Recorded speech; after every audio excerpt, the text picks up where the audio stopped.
Salam, bersama saya Laude Muhammad dalam seri belajar matematika dan fisika. Pada pertemuan kali ini saya akan lanjut membahas SIMAK UI 2018 TKA Matematika IPA. Ini adalah untuk pertemuan yang ketiga ya. Nah, kita lanjut lagi. Kita bahas 3 nomor. Pertemuan ketiga berarti ini adalah nomor 7, 8, dan 9. Oke, kita langsung saja bahas. Nomor 7. Diketahui kubus A, B, C, D, E, F, G, H, sebuah titik P terletak pada rusuk CG sehingga CP banding PG sama dengan 5/2. Jika alfa adalah sudut terbesar yang terbentuk antara rusuk CG dan bidang PBD, maka sin alfa sama dengan titik-titik. Pilihannya A min 7 akar 11 per 33, yang B min 7 akar 11 per 44, yang C 7 akar 11 per 33, D 7 akar 11 per 44, E 7 akar 11 per 55. Kita langsung saja lihat pembahasannya. Nah, kira-kira gambar kubusnya seperti ini. Kubus A, B, C, D, E, F, G, H. Misalkan panjang rusuknya adalah A ya. Lalu titik P katanya terletak pada rusuk CG dengan perbandingan CP banding PG yaitu 5/2. 7 dari 5 tambah 2. Jadi CP itu adalah 5/7A, PG nya adalah 2/7A. Lalu sudut terbesar yang dibentuk antara rusuk CG dan bidang PBD. Nah, misalkan kita tarik garis dari titik P melalui titik Q yang merupakan perpotongan diagonal bidang pada dasar dari kubus ini ya. Nah, kira-kira titik Q-nya di sini. Jadi yang dimaksud sudut yang terbesar antara rusuk CG dan bidang PBD adalah yang ini nih ya, alfa. Jadi ini alfa. Nah, kemudian sisanya dari garis PG kita ke rusuk CG, misalkan yang ini ya, kita namakan beta. Nah, oke. Jadi sin alfa itu sama saja dengan sin 180 min beta atau sama dengan sin beta. Nah, dari gambar kita lihat sin beta itu sama dengan sisi depan beta CQ dibanding dengan sisi miring yaitu PQ. Jadi CQ per PQ. Nah, tugas kita adalah menghitung CQ. CQ itu adalah setengah dari AC. Jadi setengah AC itu adalah A akar 2. Jadi setengah A akar 2. PQ sama dengan akar CQ kuadrat ditambah dengan CP kuadrat. Ya, ini. Jadi CP kuadrat dengan CQ kuadrat sama dengan PQ kuadrat.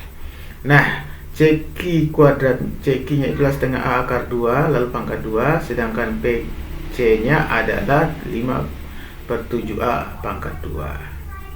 Oke, kita hitung lanjut. Berarti PQ sama dengan setengah A pangkat 2 tambah 25/49 pangkat 2.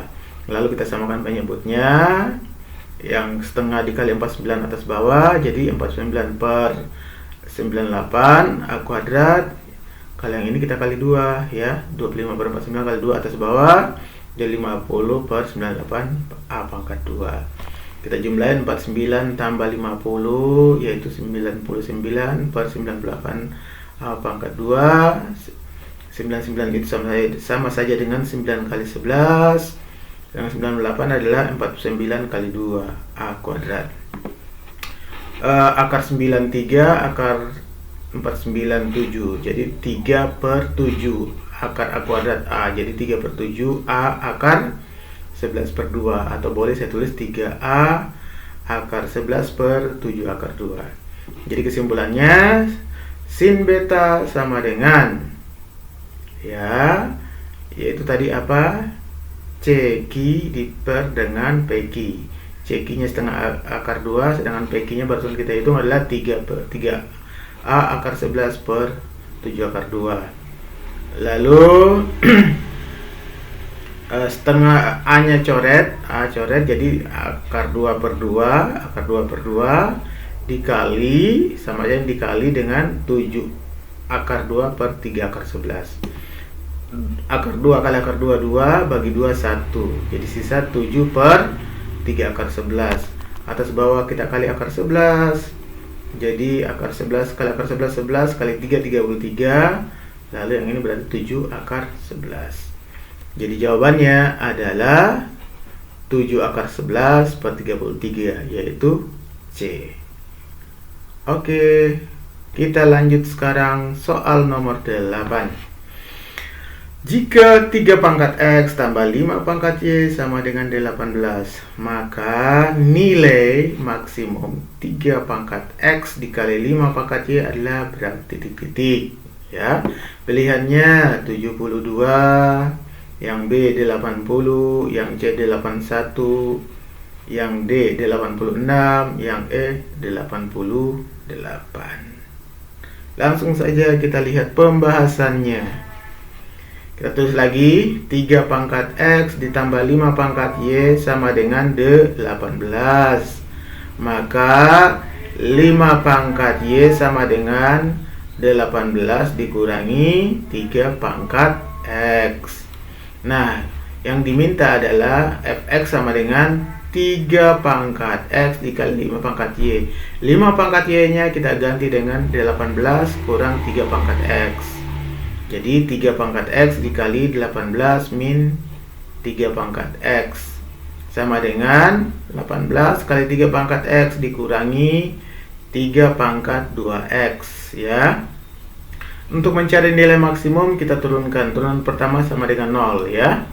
Jadi df per dx sama dengan, turunannya ini adalah 18 kali 3 pangkat X ln 3 dikurangi 2 kali 3 pangkat 2X. 2 nya karena turunan 2X 2, jadi terus 3 pangkat 2X ln 3, ya. Fx akan maksimum bila df per dx sama dengan 0. Jadi yang ini harus sama dengan 0 nih. Jadi 18 kali 3 pangkat X ln 3 dikurangi 2 kali 3 pangkat 2X ln 3 sama dengan 0. Kita bagi 2, ini ada 2, ini bisa 2 pangkat 3X pangkat 3. Kita bisa bagi enggak nih, ya? Coba kita lihat. Nah, atau gini aja, kita kalikan dulu negatif yang ini. Jadi ini 2 kali 3 pangkat 2X kali ln 3 dikali negatif semua, ya, ruas ke ruas kanan. Negatif 18 3 pangkat X ln 3 sama dengan 0. Kemudian 2 keluar, kalau 2 keluar, lalu 3 pangkat X nya juga kita keluarin, ln 3 nya juga kita keluarin. Jadi yang ini sisa 3 pangkat X, kalau yang ini jadi sisa 9, ya. Oke, jadi kalau kita punya 2 kali 3 pangkat X ln 3 sama dengan 0, atau 3 pangkat X kurang 9 sama dengan 0. Nah, kita bagi 2 ln 3 ruas kiri dan ruas kanan, jadi sisa 3 pangkat X sama dengan 0. Kalau yang ini berarti 3 pangkat X sama dengan 9, ya. Oke. Nah, untuk 3 pangkat X sama dengan 0 berarti fx sama dengan 18 kali 3 pangkat X kurang 3 pangkat 2X. Berarti yang ini 18 kali 0 dikurangi 0 pangkat 2 sama dengan 0. Untuk 3 pangkat X sama dengan 9 berarti fx nya sama dengan 18 dikali 9 dikurangi dengan 9 pangkat 2. 18 kali 9 162 dikurangi 81 sama dengan 81. Jadi nilai maksimumnya adalah 81. Nah, berarti jawabannya adalah C, ya, 81. Oke, kita lanjut soal berikutnya. Atau ini, ya, ini dari mana tadi kita dapat turunan A pangkat NX itu sama dengan ini ya. Jadi, kalau misalnya Y sama dengan A pangkat NX, tadi kan 3 pangkat 2X.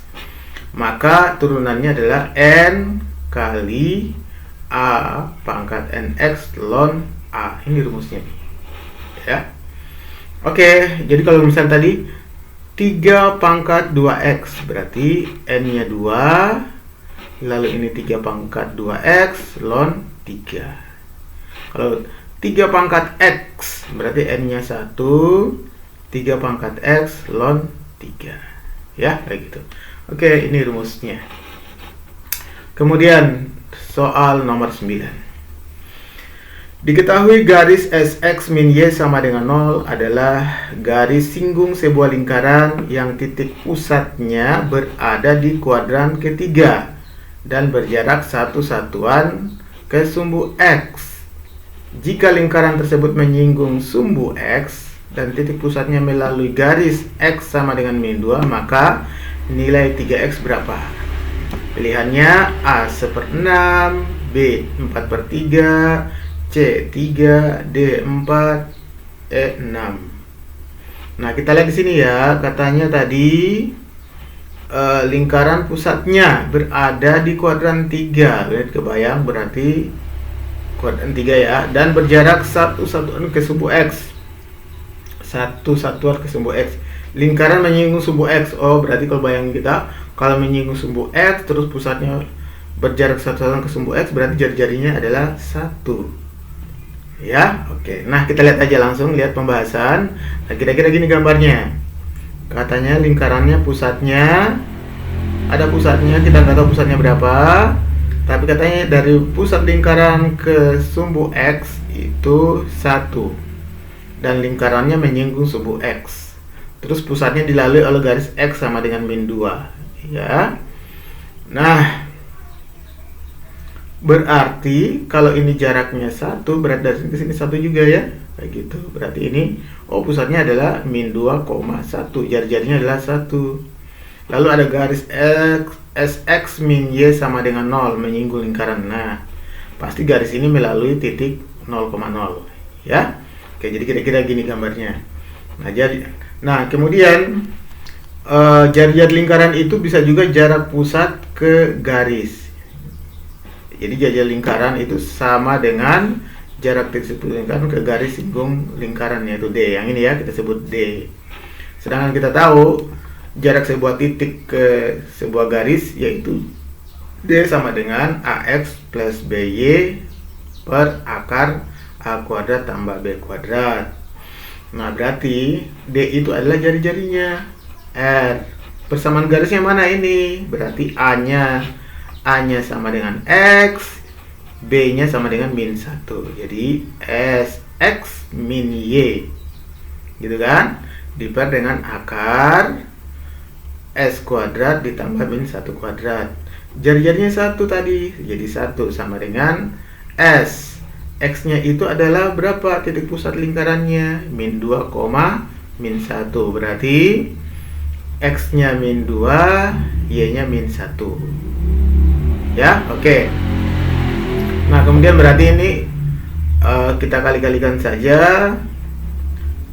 S kuadrat plus 1 kali ke sini jadi akar S kuadrat plus 1 sama dengan min 2S min kali min plus, jadi plus 1. Jadi kita kuadratkan kedua ruas. Jadi kita peroleh S kuadrat tambah 1 sama dengan 4S kuadrat dikurangi 4S ditambah 1. Kalau kita kuadratin ini ya, satunya coret. S kuadratnya pindah ke sebelah kanan. Jadi 4 kurang 1 jadi 3S kuadrat. Yang ini sisa min 4S. Jadi kita dapat persamaan seperti ini. Lalu kita faktorkan, berarti S dikurangi kali 3S min 4 sama dengan 0. S sama dengan 0 atau S sama dengan 4/3. Jadi kesimpulannya adalah 3S sama dengan 0 atau 3S sama dengan 4. Nah, kita lihat, berarti jawabannya adalah D, yaitu 4. Nah, oke. Jadi untuk pertemuan ketiga pembahasan SIMAK UI 2018 Matematika IPA sampai di sini. Semoga bermanfaat. Sampai ketemu lagi pertemuan berikutnya. Salam.